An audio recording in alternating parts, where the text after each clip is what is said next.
नमस्कार। एक सवाल है जो हम सबके मन में अक्सर आता है कि भारत में नई नई बनी सड़कें भी कुछ ही महीनों में टूट क्यों जाती हैं। ये एक ऐसी परेशानी है जिससे हम सब कहीं ना कहीं जूझते हैं।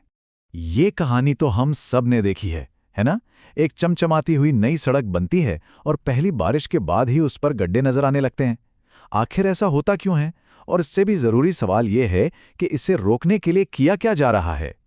तो इस बड़ी प्रॉब्लम का एक बहुत ही कमाल का हाईटेक जवाब है मोबाइल क्वालिटी कंट्रोल वैन।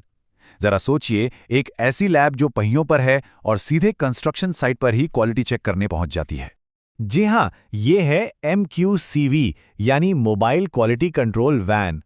असल में ये एक चलती फिरती क्वालिटी चेक लैब है। इसे सड़क परिवहन और राजमार्ग मंत्रालय ने शुरू किया है ताकि नेशनल हाईवे की कंस्ट्रक्शन क्वालिटी को मौके पर ही तुरंत और बिल्कुल सही सही परखा जा सके। अब बात करते हैं कि इस वैन के अंदर ऐसा क्या खास है जो इसे इतना स्पेशल बनाता है।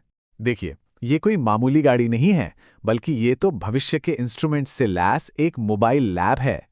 इस वैन में 4 मुख्य हाईटेक उपकरण हैं। ये सभी नॉन डिस्ट्रक्टिव टेस्टिंग यानी NDT तकनीक का इस्तेमाल करते हैं। इसका सीधा सा मतलब है कि ये सड़क को बिना कोई नुकसान पहुंचाए, बिना तोड़े फोड़े ही उसकी मजबूती और क्वालिटी की जांच कर लेते हैं। पहला उपकरण है अल्ट्रासोनिक पल्स वेलोसिटी मीटर। इसको आप एक तरह से सड़क का एक्सरे या अल्ट्रासाउंड समझ लीजिए। ये कंक्रीट के भीतर छिपी उन दरारों और कमियों को भी पकड़ लेता है जो हमें अपनी आंखों से दिखाई नहीं देती। फिर आता है रीबाउंड हैमर। इसका काम ये देखना है कि सड़क की ऊपरी सतह कितनी मजबूत और कठोर है ताकि ये पक्का हो सके कि ये भारी ट्रैफिक का बोझ झेलने के लिए पूरी तरह तैयार है। तीसरा और बहुत जरूरी उपकरण है एस्फाल्ट डेंसिटी गेज। ये फौरन पता लगा लेता है कि सड़क बनाने में जो तारकोल इस्तेमाल हुआ है वो सही से बिछा है या नहीं। अगर डेंसिटी सही नहीं है तो गड्ढे बनेंगे ही बनेंगे, और ये उपकरण इसी कमी को शुरुआत में ही पकड़ लेता है। और रात में हम सब की सेफ्टी के लिए है रिफ्लेक्टोमीटर। ये सड़क पर लगे साइन बोर्ड्स और सफ़ेद पट्टियों की चमक को टेस्ट करता है ताकि रात में ड्राइव करते समय ड्राइवरों को सारे संकेत एकदम साफ साफ दिखें। लेकिन सबसे कमाल की बात पता है क्या है? ये पूरा का पूरा प्रोसेस डिजिटल है, एकदम पारदर्शी। वैन साइट पर टेस्ट करती है, जीपीएस उसकी लोकेशन को लगातार ट्रैक करता है और सारा डेटा उसी वक्त एक सेंट्रल पोर्टल पर अपलोड हो जाता है। मतलब किसी भी तरह की छेड़छाड़ की कोई गुंजाइश ही नहीं। ठीक है, टेक्नोलॉजी तो बहुत बढ़िया है, पर इसका असल में फायदा क्या है?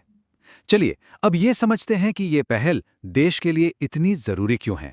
सबसे बड़ा फायदा तो यही है कि एक्शन तुरंत होता है। क्योंकि टेस्ट के रिजल्ट्स फौरन मिल जाते हैं, तो कंस्ट्रक्शन में अगर कोई भी कमी है तो उसे उसी वक्त रोका जा सकता है और ठीक किया जा सकता है। इससे बाद में होने वाली तोड़फोड़ और बर्बादी बच जाती है। और हाँ, ये सिस्टम ट्रांसपेरेंसी लाता है। जब डेटा रियल टाइम में जीपीएस ट्रैकिंग के साथ सीधे सेंट्रल सर्वर पर जा रहा है तो इंसानी दखलंदाजी बहुत कम हो जाती है।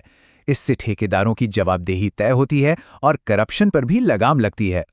तो देखिए फर्क कितना बड़ा है। पहले क्या होता था? लैब रिपोर्ट का लंबा इंतजार करो जिसमें देरी और हेरफेर दोनों की गुंजाइश थी। लेकिन अब MQCV के साथ सब कुछ रियल टाइम में पारदर्शी और सटीक है। जाहिर है इसका एक और बहुत बड़ा फायदा है, सड़क पर सेफ्टी बढ़ना।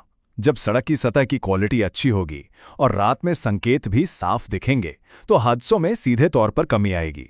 तो एक तरह से ये तकनीक जाने बचाने में भी मदद करती है। और इसका असर सिर्फ सड़कों तक ही सीमित नहीं है, इसका एक बड़ा इकोनॉमिक एंगल भी है। मजबूत सड़कें बार बार की मरम्मत का खर्च बचाती हैं। साथ ही ये नेशनल मास्टर प्लान का भी एक अहम हिस्सा है, जिसका मकसद भारत की लॉजिस्टिक्स कॉस्ट को कम करना है ताकि हम ग्लोबल ट्रेड में और भी कॉम्पिटिटिव बन सकें। तो शुरुआत तो काफ़ी अच्छी हुई है, लेकिन आगे का क्या प्लान है? क्या ये कुछ ही राज्यों तक सीमित रहेगा या इसे पूरे देश में लागू किया जाएगा? देखिए, MQCV पहल को सबसे पहले एक पायलट प्रोजेक्ट की तरह 4 राज्यों में शुरू किया गया था, राजस्थान, गुजरात, कर्नाटक और उड़ीसा में। और यहाँ इसके नतीजे बहुत ही शानदार रहे।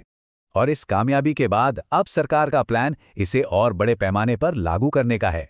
जून 2026 तक इसे उत्तर प्रदेश, महाराष्ट्र, बिहार और तमिलनाडु जैसे 11 और बड़े राज्यों तक पहुंचाने का टारगेट है, ताकि अच्छी सड़कों का फायदा पूरे देश को मिले।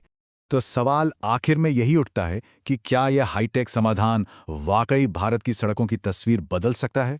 जिस तरह से ये टेक्नोलॉजी, ट्रांसपेरेंसी और क्वालिटी को एक साथ ला रहा है, उसे देखकर तो यही लगता है कि एक बहुत बड़े और पॉजिटिव बदलाव की शुरुआत है।